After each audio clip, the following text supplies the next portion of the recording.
മറയേണ്ടതോർത്ത്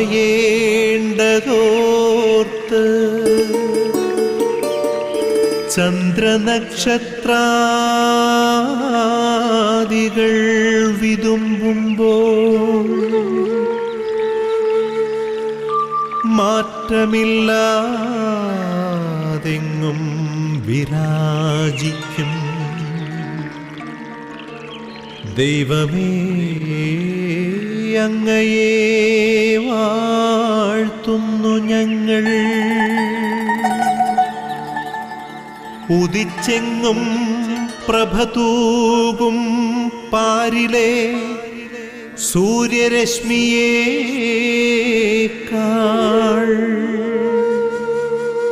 പ്രശോഭിച്ചെന്നും പ്രസാദമേകുന്ന ദൈവമേ, അങ്ങേ മഹിമാവെത്ര മനോജ്ഞം. ഇന്നേ ദിവസം കർത്താവ് നമുക്കൊരുക്കി നൽകിയിരിക്കുന്ന ദിവസമാണ്. ഈ പ്രഭാതത്തിൽ കർത്താവിനോട് നന്ദി പറയുവാനായി നമുക്ക് ലഭിച്ച അനുഗ്രഹത്തെ ഓർത്ത് ദൈവസന്നിധിയിൽ കൃതജ്ഞതയോടെ നമുക്കായിരിക്കാം. പുതുവർഷത്തിൽ പുതുജീവൻ നൽകുവാനും പുത്തൻ ഉണർവോടെ കർത്താവിൻ്റെ സന്നിധിയിൽ ജീവിക്കുവാനുമായിട്ട് നമ്മുടെ ജീവിതങ്ങളെ ക്രമപ്പെടുത്തുവാനായി കർത്താവ് ആഗ്രഹിക്കുന്നുണ്ട്. അപ്പോൾ ദൈവത്തെ മഹത്വപ്പെടുത്തുവാനും നന്ദി പറയുവാനും ദൈവത്തോട് ചേർന്ന് നിൽക്കുവാനുമായി നമുക്ക് പരിശ്രമിക്കാം. എല്ലാവരെയും പ്രത്യേകമായി ഈ പുതിയ വർഷത്തിൻ്റെ അനുഗ്രഹം സ്വീകരിക്കുവാനായി സമർപ്പിക്കുന്നു. ഒത്തിരി സ്നേഹത്തോടെ എല്ലാവരെയും പ്രഭാത വിരുന്ന് എന്ന ഈ ശുശ്രൂഷയിലേക്ക് സ്വാഗതം ചെയ്യുന്നു. പ്രിയപ്പെട്ടവരെ, നമ്മുടെ ജീവിതങ്ങളെല്ലാം കർത്താവിന് സമർപ്പിച്ച് പ്രാർത്ഥിക്കാം. പ്രത്യേകമായിട്ട് ഇന്നത്തെ ശുശ്രൂഷയിൽ പലതരത്തിലുള്ള രോഗപീഠകളാൽ ബുദ്ധിമുട്ടുന്നവരെ സമർപ്പിക്കാം. പ്രത്യേകിച്ച് കിടപ്പ് രോഗികൾ, അവരുടെ വേദനകൾ, സഹനങ്ങൾ അനുഗ്രഹങ്ങളായി തീരുവാൻ കിടപ്പ് രോഗികളായ എല്ലാവരെയും നമുക്ക് ഓർത്ത് പ്രാർത്ഥിക്കാം. പരിശുദ്ധ അമ്മയുടെ പ്രത്യേക മധ്യസ്ഥം നമുക്ക് യാചിക്കാം.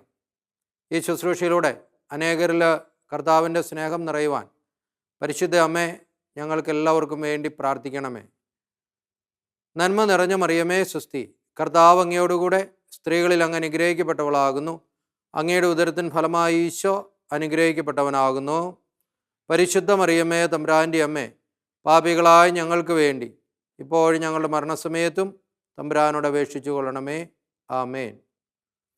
പരിശുദ്ധാത്മാവിൻ്റെ അഭിഷേകം നമ്മളുണ്ടാകാനായി പ്രാർത്ഥിക്കാം. വചനം സ്വീകരിക്കുവാൻ നമ്മെ ശക്തിപ്പെടുത്തുന്ന പരിശുദ്ധാത്മാവാണ്. പരിശുദ്ധാത്മാവായ ദൈവമേ, ഞങ്ങളിൽ നിറയണമേ, ഞങ്ങളെ ശക്തിപ്പെടുത്തണമേ. വചനം സ്വീകരിക്കുവാൻ തക്കവിധം ഞങ്ങളുടെ ഹൃദയങ്ങളെ ഒരുക്കണമേ. ആത്മാവിൻ്റെ ചൈതന്യത്താൽ ഞങ്ങളെ ഓരോരുത്തരെയും പ്രത്യേകമായിട്ട് അനുഗ്രഹിക്കണമേ എന്ന പ്രാർത്ഥനയോടെ പരിശുദ്ധാത്മാവിൻ്റെ അഭിഷേകത്തിന് വേണ്ടി നമ്മൾ പ്രാർത്ഥിക്കുന്നു.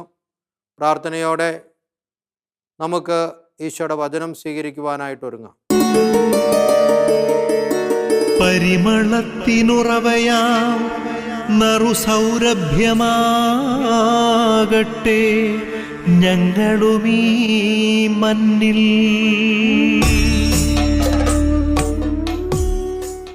യോഹന്നാൻ്റെ സുവിശേഷം 8-ാം അധ്യായം 12-ാം തിരുവചനം. യോഹന്നാൻ 8:12. കർത്താവ് അരുളി ചെയ്യുന്നു, ഞാൻ ലോകത്തിൻ്റെ പ്രകാശമാണ്. എന്നെ അനുഗമിക്കുന്നവരാരും അന്ധകാരത്തിൽ നടക്കുകയില്ല. പ്രിയപ്പെട്ടവരെ, ഈ ലോകത്തിൻ്റെ പ്രകാശമായി ഈ ലോകത്തിലേക്ക് കടന്നു വന്നു എല്ലാവരിലും പുതിയൊരു പ്രത്യാശയും പുതു ചൈതന്യവും പകർന്നവനാണ് ഈശോ. ഇന്നും പകർന്നുകൊണ്ടിരിക്കുന്നവനാണ് കർത്താവ്. അപ്പോൾ അതുകൊണ്ട് തന്നെയാണ് തിരുവചനം പഠിപ്പിക്കുന്നത്. ഈശോ പറഞ്ഞു, ഞാൻ ലോകത്തിൻ്റെ പ്രകാശമാണ്.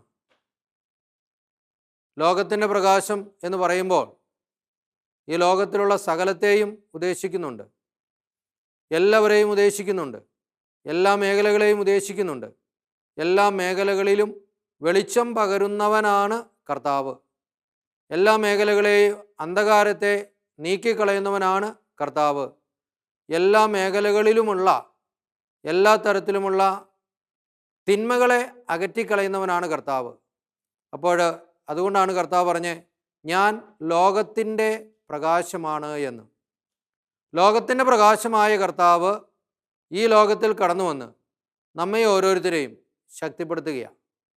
വെളിച്ചമായി നമ്മുടെ മുൻപിൽ അവൻ നിൽക്കുകയാണ്. അപ്പോൾ ആ വെളിച്ചത്തെയാണ് നമ്മൾ സ്വീകരിച്ചിരിക്കുന്നത്. വെളിച്ചത്തെ സ്വീകരിക്കുന്നവരിൽ നിന്ന് അന്ധകാരം മാറ്റപ്പെടുന്നുണ്ട്. തിരുവചനത്തിൽ വീണ്ടും നമ്മൾ കാണുന്നുണ്ട്. യെശയ്യാ പ്രവാചകന്റെ പുസ്തകം 46-ാം അധ്യായം 6-ാം തിരുവചനം. വചനത്തിലൂടെ ഇപ്രകാരം നമ്മൾ കാണുന്നു, വായിക്കുന്നു. ഭൂമിയുടെ അതിർത്തികളോളം എൻ്റെ രക്ഷയാകുവാൻ വിജാതിയുടെ വെളിച്ചമായി ഞാൻ നിന്നെ തന്നിരിക്കുന്നു. ഭൂമിയുടെ അതിർത്തികളോളം എൻ്റെ രക്ഷയാകുവാൻ വിജാതിയരുടെ വെളിച്ചമായി ഞാൻ നിന്നെ തന്നിരിക്കുന്നു. ദൈവം നമ്മെ ഓരോരുത്തരെയും വിളിച്ചിരിക്കുന്നത് മറ്റുള്ളവർക്ക് വെളിച്ചമാകുവാനാണ്, മറ്റുള്ളവർക്ക് വെളിച്ചമേകുവാനാണ്. അന്ധകാരത്തിൽ കഴിയുന്നവരെ പ്രകാശത്തിലേക്ക് അടുപ്പിക്കാനാണ്. പ്രകാശമെന്ന് പറഞ്ഞാൽ യേശുവാണ്, വെളിച്ചമെന്ന് പറഞ്ഞാൽ യേശുവാണ്. യേശു പറഞ്ഞ അതാണ്, ഞാൻ ലോകത്തിൻ്റെ പ്രകാശമാണ്. അപ്പോൾ യേശുവിലേക്ക് അടുപ്പിക്കുക എന്നുള്ളതാണ് നമുക്ക് നൽകപ്പെട്ട ജീവിതത്തിൻ്റെ അടിസ്ഥാനം. അപ്പോൾ ഈ ലോകത്തിലായിരിക്കുന്ന നാം ഈ ലോകത്തിൻ്റെതായ ജീവിത മേഖലകളിൽ കടന്നുപോയിക്കൊണ്ടിരിക്കുമ്പോൾ ഈ ലോകത്തിൽ നിന്ന് വരുന്നത് ഒരുപക്ഷെ നമ്മുടെ ജീവിതത്തിൽ നൽകപ്പെട്ട വെളിച്ചത്തെ മങ്ങലുള്ളതാക്കി തീർക്കാം. അങ്ങനെയെങ്കിൽ യേശുവിനോട് ചേർന്ന് നിൽക്കുമ്പോൾ ഈ മേഖലകളെല്ലാം അനുഗ്രഹമായി തീരുന്നുണ്ട്. അതുകൊണ്ടാണ് കർത്താവ് പറഞ്ഞ്, വിജാതിയരുടെ ഇടയിൽ, കർത്താവിനെ അറിയാത്തവരുടെ ഇടയിൽ, അതേപോലെ തന്നെ കർത്താവിനെ തള്ളിപ്പറയുന്നവരുടെ ഇടയിൽ വെളിച്ചമായി നിലനിൽക്കുവാനായി നമുക്ക് മാത്രമാണ് നമ്മുടെ ആ ഒരു ജീവിതത്തിന് അർത്ഥമുണ്ടാകുന്നത്. അതിനെക്കുറിച്ചാണ് തിരുവചനം നമ്മെ പഠിപ്പിച്ചത്. ഭൂമിയുടെ അതിർത്തികളോളം എൻ്റെ രക്ഷയാകുവാൻ വിജാതിയരുടെ വെളിച്ചമായി ഞാൻ നിന്നെ തന്നിരിക്കുന്നു. നാം മറ്റുള്ളവരെ രക്ഷയിലേക്ക് നയിക്കേണ്ടവരാണ് എന്ന ഒരു സന്ദേശം കർത്താവ് നമുക്ക് നൽകിയ. ഈ ലോകത്തിൽ ഒട്ടനവധി മഹാന്മാർ വന്നിട്ടുണ്ട്, ജീവിച്ചിട്ടുണ്ട്, മരിച്ചിട്ടുണ്ട്, കടന്നുപോയിട്ടുണ്ട്. അപ്പോൾ പ്രിയപ്പെട്ടവരെ, അവരെല്ലാം ഭൗതികമായ രീതിയിൽ എന്തെങ്കിലുമൊക്കെ ചെയ്യുകയും പ്രവർത്തിക്കുകയും ഒക്കെയാണ് ചെയ്തത്. എന്നാൽ പൂർണ്ണതയിൽ ഈ ലോകത്തിൻ്റെ അന്ധകാരത്തെ നീക്കുവാൻ, പൂർണ്ണതയിൽ ഈ ലോകത്തിൻ്റെ തിന്മകളെ മാറ്റുവാൻ, പൂർണ്ണതയിൽ ഈ ലോകത്തിൻ്റെ മേൽ സ്വാധീനം ചെലുത്തിക്കൊണ്ടിരുന്ന എല്ലാത്തിൻ്റെ മേലും അധികാരം സ്ഥാപിക്കുവാൻ ആർക്കും സാധിച്ചില്ല. അങ്ങനെ സാധിച്ചവൻ അവൻ യേശു മാത്രമാണ്. അതുകൊണ്ട് തന്നെയാണ് കർത്താവ് പറഞ്ഞതും, ഞാൻ ലോകത്തിൻ്റെ പ്രകാശമാണ് എന്ന്. അപ്പോൾ സകലത്തിൻ്റെ മേലും അധികാരമുള്ളവൻ പറയുകയാണ്, ഞാൻ ലോകത്തിൻ്റെ പ്രകാശമാണ്. കർത്താവിന് അധികാരം ലഭിച്ചത് ആരുടെയെങ്കിലും അധികാരം സ്വന്തം പ്രയത്നം കൊണ്ട് സ്വാധീനം കൊണ്ടോ സ്വീകരിച്ചത് കൊണ്ടൊന്നുമല്ല, മറിച്ച് സകലത്തിൻ്റെയും ഉടയവനായതുകൊണ്ടാണ്. എല്ലാത്തിൻ്റെയും ഉടയവനായതുകൊണ്ട് കർത്താവിന് അധികാരമുണ്ടായിരുന്നു എല്ലാറ്റിൻ്റെ മേലും. അത് ആരെങ്കിലും നൽകിയതല്ല, ആരിൽ നിന്നെങ്കിലും പിടിച്ചു വാങ്ങിയതല്ല, മറിച്ച് അത് അവനിൽ തന്നെയുള്ളതാണ്. അപ്പോൾ യേശുവിൽ തന്നെയുള്ളതാണ് ഇതെല്ലാം. അങ്ങനെയുണ്ടെങ്കിൽ പ്രിയപ്പെട്ടവരെ, നമ്മുടെ ജീവിതത്തിലും ഇതേ കൃപകളാണ് കർത്താവ് നമുക്ക് നൽകിയിരിക്കുന്നത്. അവനോട് ചേർന്ന് നിൽക്കുമ്പോൾ നമ്മിലേക്ക് ചൊരിയപ്പെടുന്ന അനുഗ്രഹവും ഇത് തന്നെയാണ്. അപ്പം അതിനു വേണ്ടിയിട്ടാണ് ഈ ദിവസം നാം പ്രത്യേകം പ്രാർത്ഥിക്കേണ്ടത്. നമ്മളെ അന്ധകാരങ്ങൾ അകന്നു പോകാൻ, നാമായി ബന്ധപ്പെട്ട മേഖലകളിലുള്ള അന്ധകാരത്തിൻ്റെ സ്വാധീനങ്ങൾ വിട്ടുപോകാൻ വെളിച്ചമായ ഈശോയെ ആ മേഖലയിലേക്ക് നമ്മൾ വിളിക്കണം. വെളിച്ചമായ യേശുവിനെ ആ മേഖലയിൽ നമ്മൾ പ്രതിഷ്ഠിക്കണം.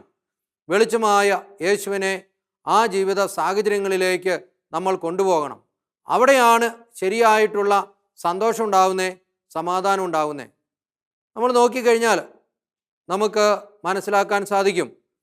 ഈ ഒരു പക്ഷേ ഒരു ഇരുണ്ട് കിടക്കുന്ന ഒരു മുറിയിൽ നാം ആയിരിക്കുമ്പോൾ ആരെങ്കിലും ഒരു വെളിച്ചം അവിടേക്ക് കൊണ്ടുവന്നു കഴിഞ്ഞാൽ നമ്മുടെ എല്ലാം മുഖം പ്രകാശിക്കാൻ തുടങ്ങും. കാരണം എന്താണ്? ഇരുട്ട് നിറഞ്ഞ സമയത്ത് നമുക്ക് നമ്മുടെ മുഖത്തെ കാണുവാനോ അടുത്തുള്ളവരുടെ മുഖത്തെ കാണുവാനോ ഒന്നിനും സാധിക്കുകയില്ല. എന്നാൽ ഒരു വെളിച്ചത്തിൻ്റെ ഒരു കണിക ആ റൂമിലേക്ക്, ഇരുണ്ട് കിടക്കുന്ന റൂമിലേക്ക് പ്രവേശിച്ചു കഴിയുമ്പോൾ അതിന് സാധിക്കുന്ന വിധത്തിൽ ആ പ്രകാശത്തെ പങ്കുവയ്ക്കുകയാണ്. എന്ന് പറയുമ്പോൾ പങ്കുവയ്പ്പിലൂടെയാണ് ശരിയായിട്ടുള്ള ദൈവീക വെളിച്ചം മറ്റുള്ളവരിലേക്ക് നമുക്ക് നൽകുവാനായിട്ട് സാധിക്കുന്നത്. പങ്കുവയ്ക്കുവാനുള്ള ഒരു മനസ്സ് നമുക്കുണ്ടെങ്കിൽ ആ പങ്കുവയ്പ്പിലൂടെ ദൈവീക ചൈതന്യം മറ്റുള്ളവരിലേക്ക് പ്രവേശിക്കും. അതാണ് ശരിക്കുള്ള ആനന്ദം ഒരു വ്യക്തിക്ക് നൽകുന്നത്. അപ്പോൾ പ്രിയപ്പെട്ടവരെ, ഈ ഒരു സന്ദേശമാണ് കർത്താവ് ഇന്ന് നമുക്ക് നൽകുന്നത്. ലോകത്തിൻ്റെ വെളിച്ചമായി ഞാൻ വന്നു, എന്നെ അനുഗമിക്കുന്ന ഒരാളും അന്ധകാരത്തിൽ നടക്കുകയില്ല. അപ്പോൾ അതുകൊണ്ട് തന്നെയാണ് ന്യൂമാൻ പറയുന്നത്, വെളിച്ചമേ നയിച്ചാലുമെന്ന്. വെളിച്ചമേ നയിച്ചാലും, വെളിച്ചമായ കർത്താവെ എന്നെ അനുനിമിഷവും നയിക്കണമേ എന്നൊരു പ്രാർത്ഥന നമ്മുടെ ജീവിതത്തിൽ ഉണ്ടാവട്ടെ. വെളിച്ചമായി ഈശോ നമ്മെ നയിക്കുമ്പോൾ നമ്മുടെ മുൻപിലുള്ള അന്ധകാരമെല്ലാം നീങ്ങിപ്പോവും. നാം വെളിച്ചത്തെ പിന്തുടർന്നാൽ മതി, യേശുവിനെ പിന്തുടർന്നാൽ മതി. അവിടെ ഒരു അന്ധകാരവും ഒരു തിന്മയും നമ്മെ പൂർണ്ണമായും സ്വാധീനിച്ച് നശിപ്പിച്ച് കളയാത്ത വിധത്തിൽ ദൈവത്തിൻ്റെ ചൈതന്യം നമ്മിൽ വ്യാപരിക്കും. അതുകൊണ്ട് പ്രിയപ്പെട്ടവരെ, ഇന്നേ ദിവസം ഈ ഒരു കൃപയ്ക്ക് വേണ്ടി നമുക്ക് പ്രാർത്ഥിക്കാം. ഇതിലൂടെ കടന്നു വരുന്ന ആ ഒരു പുതിയ ചൈതന്യം നമ്മുടെ ജീവിതങ്ങളിൽ, വ്യക്തിബന്ധങ്ങളിൽ നിറയുവാനായി നമുക്ക് പ്രാർത്ഥിക്കാം. ഈശോ നമ്മെ പ്രത്യേകമായിട്ട് അനുഗ്രഹിക്കട്ടെ. ആബാ പിതാവേ, സ്നേഹാഗ്നിയാൽ ജ്വലിക്കട്ടെ മക്കളാ ഞങ്ങളെല്ലാം.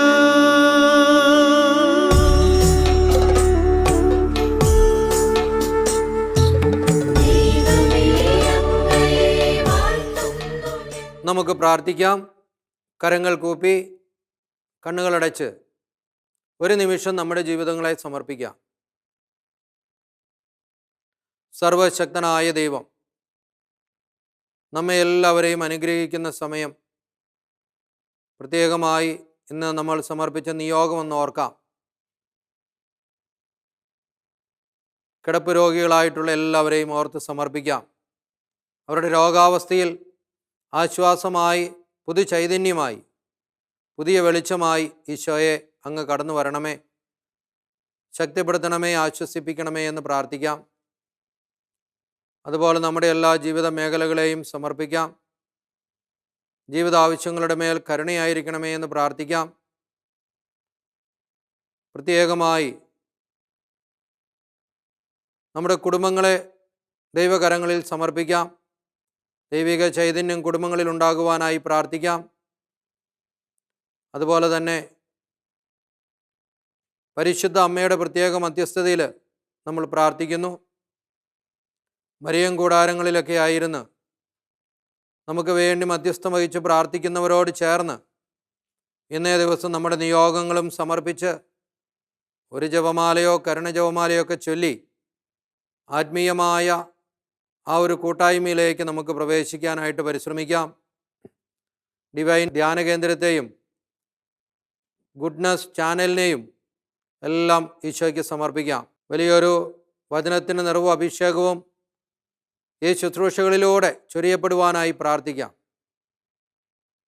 അതുപോലെ തന്നെ പ്രത്യേകമായിട്ട് വിശുദ്ധ യൗസേപ്പിതാവിൻ്റെ മധ്യസ്ഥം നമുക്ക് യാചിക്കാം. സകല വിശുദ്ധരുടെയും പ്രത്യേകമായ മധ്യസ്ഥം നമുക്ക് യാചിക്കാം. മാലാഖമാരുടെ പ്രത്യേകമായിട്ടുള്ള പ്രാർത്ഥനാ സഹായം, കാവൽ മാലാഖമാരുടെ പ്രത്യേകമായിട്ടുള്ള സംരക്ഷണം നമുക്ക് യാചിക്കാം. ഇടവക മധ്യസ്ഥൻ്റെ പ്രത്യേക മധ്യസ്ഥതയിൽ നമ്മുടെ എല്ലാ നിയോഗങ്ങളെയും സമർപ്പിക്കാം. പൂർണ്ണമായും നമ്മുടെ ജീവിതങ്ങളെ സമർപ്പിച്ചുകൊണ്ട് വിശ്വാസത്തോടെ ഈശോയുടെ ആശീർവാദത്തിനായിട്ട് നമുക്കൊരുങ്ങാം.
പൂമാല കോർത്ത് ഈശോദൻ പീഠമലങ്കരിക്കാം.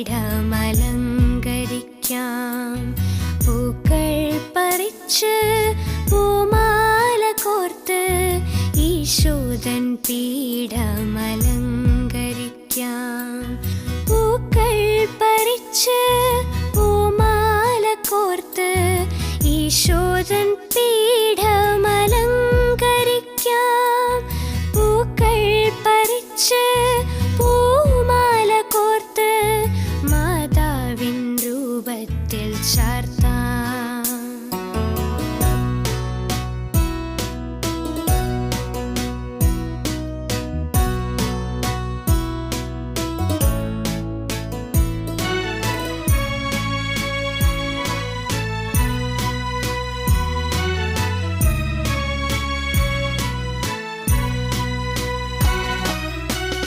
പ്രാർത്ഥനാമുറി വൃത്തിയാക്കി പ്രാർത്ഥിക്കുവാനായൊരുങ്ങാം. പ്രാർത്ഥനാമുറി വൃത്തിയാക്കി പ്രാർത്ഥിക്കുവാനായൊരുങ്ങാം. പ്രാർത്ഥിക്കും കുഞ്ഞുങ്ങളെ കാണുവാൻ കുഞ്ഞുണ്ണീശോ ഓടിവരും. പ്രാർത്ഥിക്കും കുഞ്ഞുങ്ങളെ കാണുവാൻ കുഞ്ഞുണ്ണീശോ ഓടിവരും. പൂക്കൾ പറിച്ച് പൂമാല കോർത്ത് ഈശോദൻ പീഠമലങ്കരിക്കാം.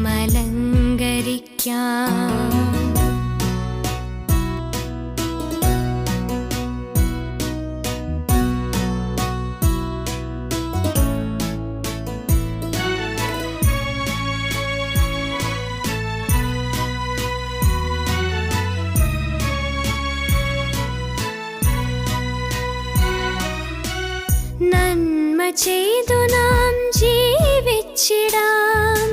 ഈശോയെ ഹൃത്തിൽ പൂജിക്കാം. നന്മ ചെയ്തു നാം ജീവിച്ചിടാം. ഈശോയെ ഹൃത്തിൽ പൂജിക്കാം. സ്നേഹത്തിൽ ഒന്നായി ചരിച്ചിടാം. ഈശോദൻ കുഞ്ഞുങ്ങളാകാം. സ്നേഹത്തിൽ ഒന്നായി ചരിച്ചിടാം. ഈശോദൻ കുഞ്ഞുങ്ങളാകാം. പൂക്കൾ പറിച്ച് പൂമാല കോർത്ത് ഈശോദൻ പീഠമലങ്കരിക്കാം. പൂക്കൾ പറിച്ച് പൂമാല കോർത്ത് ഈശോദൻ പീഠമലങ്കരിക്കാം. പൂക്കൾ പറിച്ച് പൂമാല കോർത്ത് ഈശോദൻ പീഠമലങ്കരിക്കാം. പൂക്കൾ പറിച്ച് പൂമാല കോർത്ത് മാതാവിൻ രൂപത്തിൽ ചാർത്താം. തിരുസഭയോട് ചേർന്ന് നമുക്ക് ഈശോയുടെ ആശീർവാദം സ്വീകരിക്കാം. മാർപ്പാപ്പയോടും കർദിനാളന്മാരോടും മെത്രാന്മാരോടും വൈദികരോടുമൊത്ത് സന്യസ്തരോടും എല്ലാ ദൈവജനത്തോടും ചേർന്ന് നിന്നുകൊണ്ട് നമുക്ക് ഈശോയുടെ ആശീർവാദം സ്വീകരിക്കാം. നമ്മുടെ കർത്താവായ ഈശോമിശിഹായുടെ കൃപയും പിതാവായ ദൈവത്തിൻ്റെ സ്നേഹം പരിശുദ്ധാത്മാവിൻ്റെ സഹവാസം നാം എല്ലാവരുടെയും കൂടി ഉണ്ടായിരിക്കട്ടെ, ഇപ്പോഴും എപ്പോഴും എന്നേക്കും. ആമേൻ. ഈശോ നമ്മെ എല്ലാവരെയും അനുഗ്രഹിക്കട്ടെ.